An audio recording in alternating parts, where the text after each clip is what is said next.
Hey, happy Monday, everyone. Hope you are doing well. It's a beautiful day here in San Diego, the start of a new week, and I hope you're doing good. I hope you have a great day today and the rest of the week. This is In the Raw, unscripted, unpracticed, unedited conversation. And I have a question for you. Have you ever been disappointed by a broken promise? I'm sure we all have. We've all been disappointed, whether when we were kids, and typically your parents make promises and then they forget. And kids don't forget, parents do, because I've been on both sides of that as a kid and then as a parent. But there's other ones more devastating, right? Where somebody made you a promise for the rest of your life and they broke that promise, or just things that you expected, and they didn't go through as you thought they would. And or we've also been on the other side where we've made promises, serious promises or important promises, and then we haven't kept them. So, and that also is devastating. That is also something that that will hurt us, when we can't go through with a promise, when we can't fulfill a promise, or when we won't do it, but either way, it's not a good thing to make promises and not keep them. I've learned through life that if you're not going to come through with something, don't promise it, don't say it, don't say anything until you're sure you're going to do it, because it is devastating.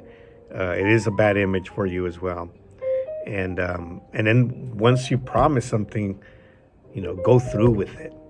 Keep your word. Be a man, be a woman of your word. And say, I promised, I committed, and I'm going to go through with my commitment. And that's something that the Bible teaches.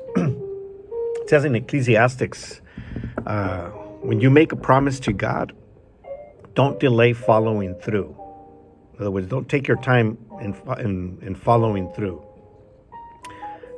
Do it quick, in other words. For God takes no pleasure in fools. Wow, this is pretty harsh, right?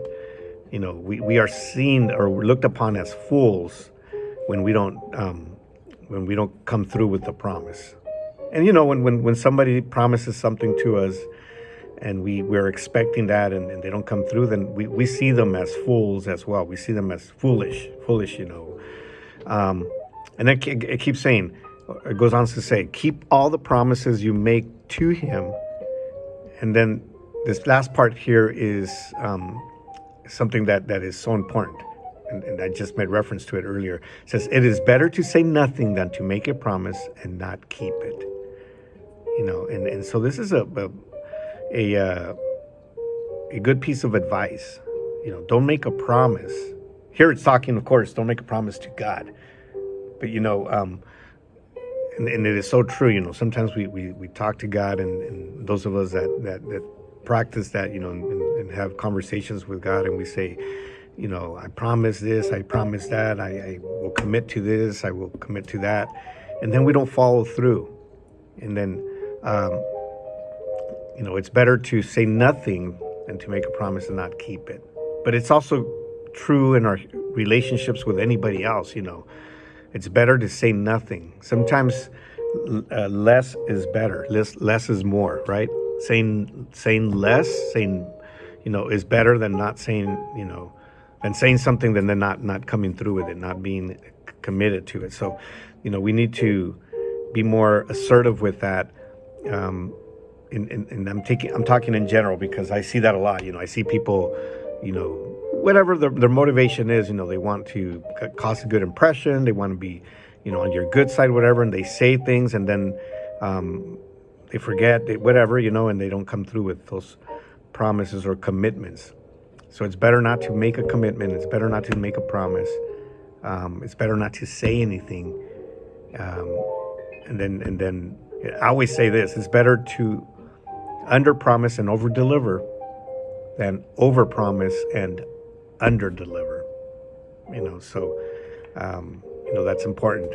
Don't overpromise and underdeliver, because then you're going to be looked upon as a fool. You're going to be looked upon as somebody who is kind of wishy-washy, or somebody who is not a person of their word, and that's not a good impression to have on people, right? I lost the word. That's not a good. It's not a good impression to cause on people. It's better to just keep quiet. All right. Have a good rest of your day, rest of the week. We will talk to you soon.